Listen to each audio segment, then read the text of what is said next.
do you want to go first? That way we can kind of cover like what the Sure. trends are looking like, and then I can go through treatment options. All right, let's try Perfect. it. Okay, Oh, great.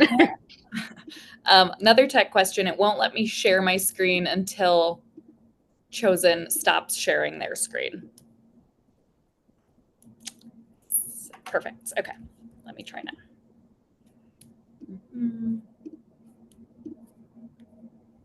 Okay. So everyone can see that okay? Perfect. All right, then in that case, I'll go ahead and get started.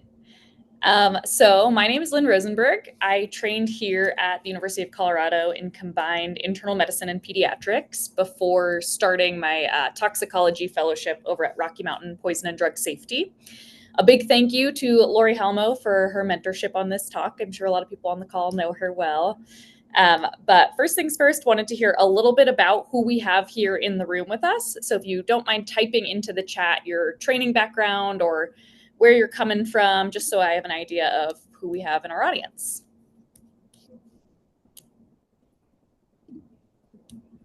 Got some OB from Denver Health, NICU RNs, family med, addiction med from Cedar, medical grad from Hungary, awesome. More NICU folks, this is great. UCH nursery pediatricians, awesome. Well, it sounds like we have a super interesting and diverse group here with a lot of different training backgrounds. So please, please, please feel free to chime in with your expertise. I'm here to learn from you all as well. And so I'll be super interested to hear about your experiences with this population and with sort of your practice. So with that, I have no disclosures to report. Here are objectives for today. So I'm hoping that we can summarize the knowns and unknowns regarding kratom use, psychedelic use, and vaping during pregnancy, and then appreciate the need for inclusion of pregnant people in medical research. And how we'll get to those objectives. This is our agenda for today. First, we'll talk about how we got here, why people are actually using these substances, and then some substance specifics as well. So first things first, how did we get here? Any good toxicologist starts with a history lesson. As many of you probably know, there's almost no research done on pregnant patients. So why doesn't the data exist, right? This audience is probably well aware of this issue, but briefly, there were 3.6 million pregnancies in the US in 2022. 90% of pregnant people are on at least one medication during their pregnancy, but only 1.29% of pharmacokinetic studies over a nearly 50-year period actually included pregnant people. So needless to say, there is so little data and yet so much need for data in this population. So how did we get here to this like data-free zone that we're living in, this twilight zone? You've probably heard of both of these medications. So diethylstilbestrol, or DES, is the one in the top right there. It's a known human carcinogen. It was the first estrogen pill produced in 1938 and was widely used from the mid-1940s until the early 1970s as a treatment for women who were at risk of miscarriages. Multiple clinical trials were conducted, and they involved pregnant patients in those trials, and then many more pregnant patients were prescribed this medication. It's estimated that millions of Americans have been exposed to DES, and as many of you know, offspring of these pregnant patients had significantly higher rates of GU cancers. On the opposite end of the spectrum, in the 1950s, no pregnant folks were included in the thalidomide studies, and it was prescribed to countless pregnant women around the world for morning sickness. The offspring of these patients had a number of abnormalities in multiple organs, probably the most well-known for the MSK changes and what's called phocomelia. These two cases together really highlighted the need for further guidance on inclusion of pregnant patients in research. So, in 1974, Congress asked the National Commission for the Protection of Human Subjects of Biomedical and Behavioral Research for recommendations regarding research involving pregnant patients and fetuses, which led to this 45 CFR 46 subpart B creation. So this was a regulation that applied to all research involving pregnant patients, human fetuses, neonates of uncertain viability or non-viable neonates conducted or supported by the Department of Health and Human Services. The original version of this regulation actually excluded all women of childbearing age, and they couldn't be in phase 1 or phase 2 clinical trials. In 1993, the FDA realized that women mattered. Feels way too recent for that to have been the realization, but here we are. And so the NIH actually recommended inclusion of women, including pregnant women, in trials in 1993. So in 2001, the government actually rewrote this subpart B to be more inclusive, or what they considered more inclusive. So no need to read through all of this, but basically what it said is pregnant women or fetuses may be involved in research if all of the following conditions are met. So I will not read all of them here, but my favorite one is that consent of the father is necessary no matter what what is being researched. So most people see this and decide it is much too cumbersome to include pregnant women in studies, and therefore they should just be excluded. And so here we are in 2024 with really not enough research on almost all of these medications that are being prescribed to pregnant patients. So all that's to say, there's very little data on all of this, but people are paying attention and advocating for inclusion of pregnant patients going forward. So think about that when you are starting up studies in the future and how you can really try and be inclusive of this pregnant population. But I know I'm preaching to the choir here because y'all are here to advocate for pregnant patients. So next up on our agenda is the why. So why are these people using these substances?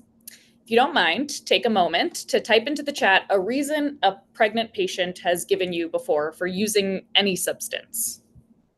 That can be any substance that they maybe were told they shouldn't be using while pregnant. Maybe they're eating sushi, who knows? Stress management. Yeah.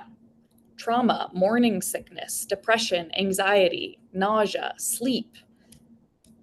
To combat the nausea, pain with pregnancy. She was told her baby would die if she stopped. Body aches. Yeah. So many reasons that these patients are using these substances, right? So quick pop quiz. What is the #1 cause of pregnancy associated death in the United States? Feel free to throw some answers in the chat. A, mental health conditions, B, excessive bleeding, C, cardiac and coronary conditions, or D, infection. Again, I have an audience here who is here for a reason and knows what they're talking about. So it's actually mental health conditions, right? And the reason I bring this up in this talk is because I think pregnant folks can sometimes be vilified for taking substances during their pregnancies and potentially exposing their unborn fetuses. But sometimes they're trying these things because they're fighting for their own lives, right? Whenever I want to figure out what's hip and happening in the world, I turn to Reddit. So here you can see a few examples that I found on Reddit of pregnant folks looking for answers. While there are absolutely folks that are using these substances for recreational reasons, many people are looking for help with their chronic pain and mental health conditions and pre-existing conditions. And a lot of these patients have actually tried more traditional methods and medications without any luck. And so they're turning to these things as a last resort. Now, finally, the what, the part that y'all came for. So before we talk specifics, I want to make a note that the substances we'll cover today are not necessarily the most common things pregnant folks are using, but are things that maybe you've learned less about in your training or heard less about because they're a little bit more recent, especially the data on how they affect neonates. Because of that, I'll give you a few stats on the more commonly used substances. So between 2005 and 2014, about 11.5% of adolescent and 8.7% of adult pregnant women reported drinking alcohol. 23% of adolescent and 14.9% of adult women reported using tobacco. So nicotine and alcohol are absolutely still being used frequently in these populations. And then a US national survey in 2012 showed that 5.9% of pregnant women reported using illicit drugs as well. So with that, we'll review some of the less commonly talked about things that these patients are using. So here I have included a map of Denver and Aurora. Children's is indicated by that yellow star that you see there. And all of these little red flags that you see are actually places that you can buy kratom. Who has heard of kratom? All right, we got at least one. Some other folks in the chat as well have heard. So let's see what we know about it. Kratom is derived from the leaves of a tree native to Asia and Africa. It's often used in like a tea or pill form, as you can see here on the left. And the kratom alkaloids, mitragynine and 7-hydroxymitragynine, actually activate the mu, delta, and kappa opioid receptors.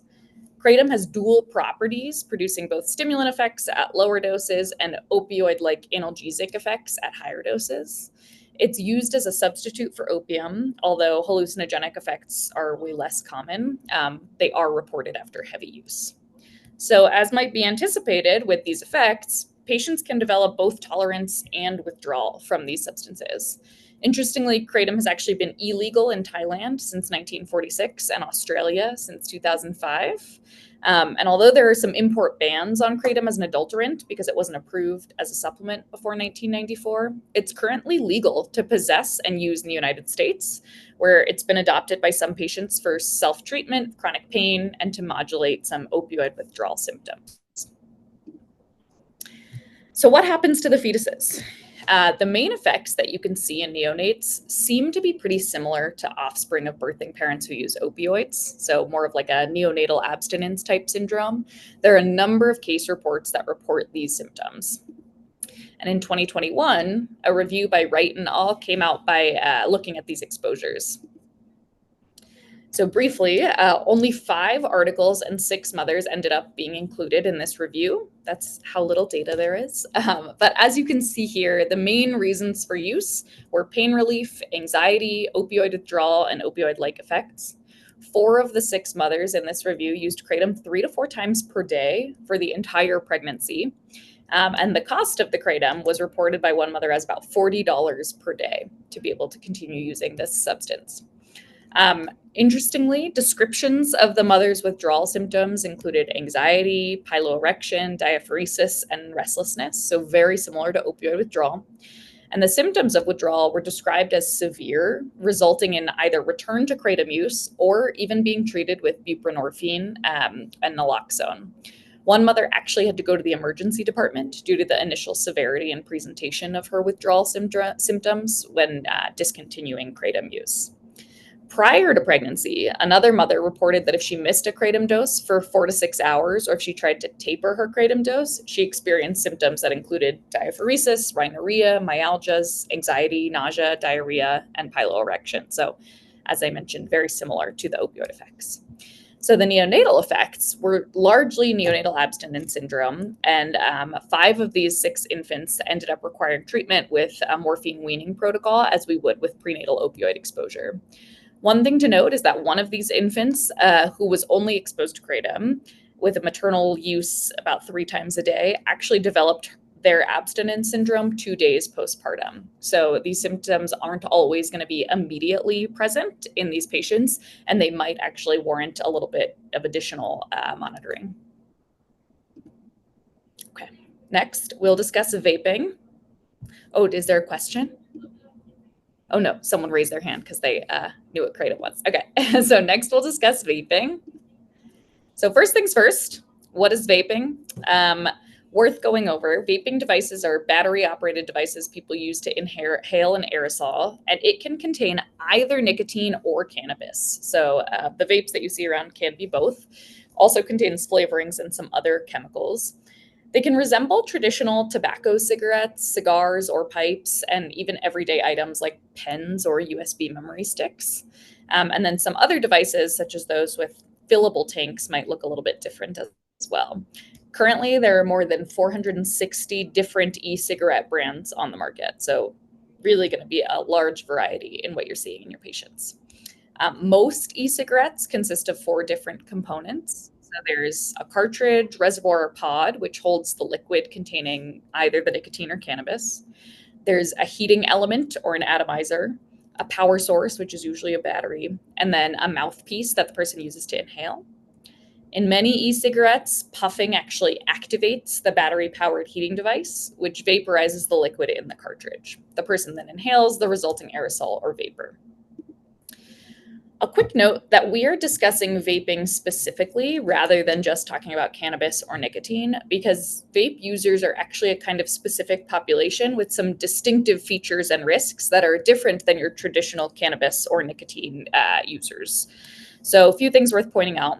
First of all, there's a very high perception of vape safety relative to traditional smoking among vape users. So, sometimes that can result in folks using more frequently or higher amounts.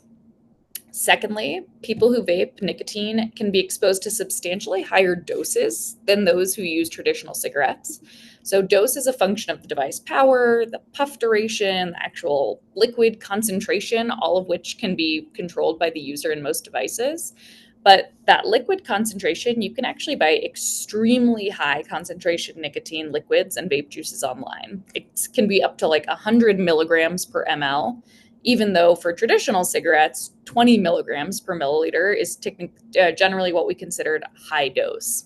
So, could we possibly expect more significant neonatal nicotine withdrawal in vape users? Maybe, right? Nicotine withdrawal in babies born to traditional cigarette smokers versus e-cigarette smokers has never been described. The same actually goes for THC concentration in cannabis vape liquids. So the THC concentration in traditional flower is going to be somewhere 15 to 20% THC. And then in some of these vape liquids, it can be up to 40, 50, 60%. So it can be significantly higher doses that they're being exposed to. And then finally, among people who co-use cannabis and nicotine, most people actually first start with nicotine use and then add the cannabis later. And most often their initial introduction into nicotine use was via e-cigarettes or vapes, not traditional cigarette use anymore. This is relevant because we know infants exposed to both cannabis and nicotine do worse than single exposures alone, which we'll get into in a minute. So identifying pregnant or birthing parents who vape nicotine is possibly an opportunity for intervention. So now you all may be more familiar with some of the longer term outcomes of cannabis or nicotine use, but we'll briefly review some data about the shorter term outcomes. So this study was a retrospective population-based cohort study that looked at over 3 million pregnant individuals from 2012 to 2019. 23,000, or about 0.7%, had a cannabis-related diagnosis. 57,000, or about 1.8%, had a nicotine use diagnosis. And 10,000, or about 0.3%, had both in pregnancy. Compared with non-users, those with cannabis or nicotine use diagnoses alone had increased rates of infant and neonatal death, small for gestational age, and preterm delivery, less than 37 weeks. Moreover, the risks in those patients with both cannabis and nicotine use were even higher for infant death, neonatal death, small for gestational age, and preterm delivery. Rates of NICU admission were more than double in patients with use of both cannabis and nicotine compared with controls. And the risk of NICU admission was highest in those with combined use, followed by those with nicotine use, those with cannabis-related diagnoses compared with controls. So that's pretty significant when you think about the high number of folks who are using these products and what the outcomes can actually look like. Okay. And lastly, we will talk about psychedelics. This is a large category, so we'll break it down a little bit. A quick PSA that I will be showing you some chemical structures during this section. Don't be scared. It's just to show the structural similarity to some things your body already produces. So the classic definition of psychedelics is a substance that may cause hallucinations, perceptual changes, distortions, and altered thinking, feeling, and consciousness. So everything you see up here could be considered a psychedelic. The classic psychedelics most commonly affect serotonin receptors, so we'll discuss just a few of those. I'll start out by reminding you there's very little data to inform short or long-term outcomes in children exposed to psychedelics in utero, but we do know that they get exposed in utero, and animal data shows that all of these psychedelics listed here, psilocin, mescaline, LSD, MDMA, ketamine, all actually cross the placenta. We do know that psychedelics tend to have CNS effects and affect a lot of neurotransmitters. And we do know that CNS development in utero and postnatally is extremely complex and tightly regulated. So it stands to reason that there could be a cause for concern when they're being exposed at this vulnerable age. So first up, LSD, lysergic acid diethylamide. LSD is actually derived from ergot alkaloids. As you can see here, it's structurally similar to serotonin, so it binds to serotonin receptors. The photo in the top right shows how LSD is usually used in these tabs or blotting papers that dissolve on the tongue. Positive effects tend to manifest as heightened awareness of audio and visual stimuli, hallucinations, synesthesia, and depersonalization. Obviously, this can go haywire with a quote unquote bad trip. And this was actually looked at back in the 1950s to 70s. It's not exactly clear what to make of it. It looks like it might cause some chromosomal damage, but a lot of these studies are confounded by other substances. And then there were multiple papers that showed ophthalmologic and limb abnormalities, but no real causal evidence. So all that to say, it is an area that is lacking and probably needs more evidence, but there could be a cause for concern with LSD use. Next up is MDMA. So MDMA is an amphetamine, as you can see in the structure here, derived from methamphetamine. It was actually synthesized by Merck, the pharma company, back in the day. And as the structure is amphetamine-like, many of the manifestations are stimulant-like. However, MDMA is the amphetamine that actually has the most serotonergic effects. And because of that, it's classified as an enactogen, is what it's called, which describes the euphoria, desire to socialize, heightened pleasure, and sexuality that you can sometimes see in folks who are presenting with MDMA exposure or toxicity. There's a little more data to suggest delayed motor development in these kiddos, lasting up to 2 years after birth. There is more limited data suggesting an increased risk of congenital cardiac malformations. Again, just need more data. Next substance is ketamine. So ketamine was actually derived from PCP back in the 1970s and quickly became available for analgesia and anesthesia. It's a non-competitive NMDA receptor antagonist. If anyone here has ever received ketamine or given it in the peds emergency department during an ortho reduction, you will know that it does a great job of light sedation, analgesia, and some amnesia. This works for folks taking this illicitly as well. So the negative effects tend to be tachycardia, hypertension, and this emergence effect, which is sort of like an acute psychosis. As mentioned, ketamine is used frequently clinically. So some of our data actually comes from ketamine used as an analgesic during labor. This data is more focused on birthing parents, not so much on infant outcomes, but interestingly shows decreased amounts of postpartum depression in these groups. So this review by Lee et al. Looked at 13 randomized controlled trials and 1 retrospective study, including about 2,900 patients who were exposed to ketamine and S-ketamine during C-section. The risk ratios and EPDS scores of postpartum depression were significantly decreased in the ketamine S-ketamine group compared to those in the control group at the 1-week and 4-week post-op periods.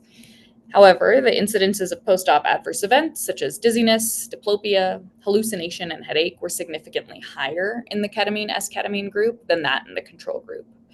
With that, the authors suggest that ketamine and S-ketamine appear to actually be pretty effective in preventing postpartum depression in the 1 and 4-week post-op periods after C-section with a moderate certainty of evidence. However, for our purposes, we don't actually know much about neonatal and infant outcomes from these folks. Finally, we'll talk a little bit about psilocybin or magic mushrooms. Psilocybin can be found in multiple types of mushrooms, but you can see an example of one in the top right. Generally works by binding to the serotonin receptors. As you can see, the structural similarity over there on the left. It can lead to some visual hallucinations, but can also cause significant CNS effects, GI distress, and cardiac effects. We unfortunately have no real data on how this affects neonates at all, but I wanted to highlight it here because this is actually quite prevalent, especially after legalization in Colorado. For example, this is a screenshot from the Moms on Mushrooms website run by a woman from Colorado. Their mission here is to destigmatize psychedelics and promote safe use. And they actually have modules and guides to using mushrooms as a mom. And they've actually been seen on some pretty reputable sources, right? They're getting their name out there. So all that to say, this community is out there and they're really looking for information from reputable sources. Now, in addition to all the short-term outcomes that we discussed from each of these individual substances, it's worth mentioning that all of these substances have some reports of long-term outcomes as well. While this might not seem quite as relevant in the neonatal or infant period, I would argue that it is. Here's why. Dr. Halmo and I, and a thank you to Dr. Christine Gold out there, who I see is on here with us today, we looked back at all of the births at UC Health where a birthing parent had documentation of some kind of substance exposure. We then looked at the charts of the infants that came from these pregnancies, and then we graphed out the proportion of those neonates that had documentation of their in utero exposure. So, for example, we know that the birthing parent was exposed, so theoretically, the infant should have documentation of that exposure. So, this is the proportion of those neonates. As you can see here as an example, the sexier drugs like opioids and amphetamines had increases in documentation over the recent years in this green color and this lighter blue color. With roughly 80% of newborns exposed to opioids having documentation of that exposure, and about 40% of newborns exposed to amphetamines having documentation of that exposure. However, if you look at nicotine and ethanol, some of the debatably more used substances in these populations, only around 10% of these newborns have documentation in their charts of being exposed prenatally. As we all know, early intervention can be super, super important for these kiddos. And while it's state dependent, in some states, children actually automatically qualify for early intervention if they've had an exposure like this. So all that to say, documentation really matters for these kids. So with that, I would say the big takeaways are that birthing folks use all kinds of substances. So remember to be asking about herbals, supplements, vaping. Remember, kratom is a legal substance. So if you ask about drug use, most of the time people are going to say no to that because it's a legal substance that they're able to use. Understand the potential risks of these substances with increasing use, both short-term and long-term. Documentation is key. And then dive a little deeper into an individual's why for using these substances, right? Lots of these patients really need help and resources, and being able to provide that for them can be super beneficial. With that, thanks again for having me. Happy to take questions for a couple minutes or give you a few extra minutes before you start the second sessions.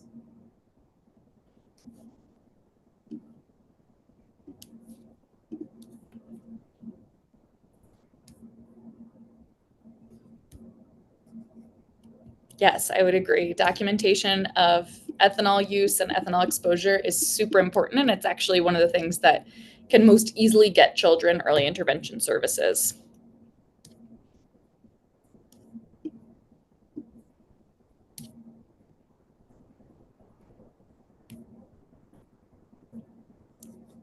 All right. Do we maybe want to give everyone like a 5-ish minute break before you get started?